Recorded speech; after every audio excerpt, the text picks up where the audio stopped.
Good morning guys! Ayan bagong gising lang ako guys. Ako yung naghilamos lang.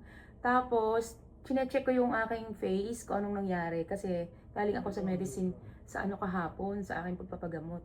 At talaga guys, may flex lang ako talaga sa inyo. So, ngayon ang ginagamit ko yung aloe vera na, yung talagang aloe vera na leaves. Leaves ba yun ang tawag? Whatever. Yung sanga, ganun. So, yun lang yung pinaghihilamos ko sa gabi guys. So, hindi muna ako gumagamit ng iba pang moisturizer na mga yung nabibili. Talagang ito lang muna kasi kailangan ko. At ito yung result, guys. Ang ganda. Makinis siya.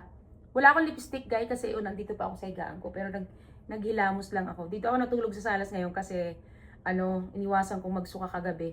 Kaya dito ako natulog. Kaya nandito pa yung mga blanket ko. Naghilamos lang ako. Tapos pumunta na ako dito at chinik ko, talagang nakita ko yung salamin kanina doon sa malaking salamin na ganito. Kaya piniplex ko siya. Aloe vera lang, yung aloe vera, pag-ano nyo lang ganyan, mga 1 minute. Tapos, di ba madulas yun? Ang ganda niya. Gamitin nyo.